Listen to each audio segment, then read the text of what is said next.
সম্পূর্ণ গাজা ভূখণ্ড দখল পরিকল্পনায় অনুমোদন দিয়েছে ইসরায়েলের নিরাপত্তা বিষয়ক মন্ত্রিসভা। ভিন্ন মত দিয়েছেন ইসরায়েলের সেনাপ্রধান আয়াল জামির ছাড়াও রাজনীতিবিদ ও সুশীল সমাজের প্রতিনিধিরা। ইসরায়েলের প্রধানমন্ত্রী বেনিয়ামিন নেতানিয়াহুর দপ্তর জানিয়েছে, গাজা সিটি দখল করে যুদ্ধ বন্ধে 5টি মূলনীতিতে একমত হয়েছে নিরাপত্তা বিষয়ক মন্ত্রিসভা।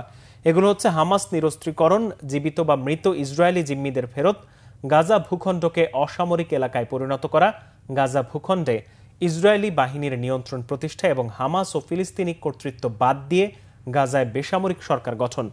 বলা হয়েছে, পরিকল্পনা বাস্তবায়নের স্বার্থে ফিলিস্তিনিদের মানবিক ত্রাণ বিতরণ কার্যক্রম চলবে যুদ্ধক্ষেত্রের বাইরে। এর আগে ফক্স নিউজে দেয়া সাক্ষাৎকারে নেতানিয়াহু জানান, হামাসকে নির্মূল করে ইসরায়েলের নিরাপত্তা নিশ্চিতের স্বার্থেই সম্পূর্ণ গাজা দখলে নেওয়া প্রয়োজন।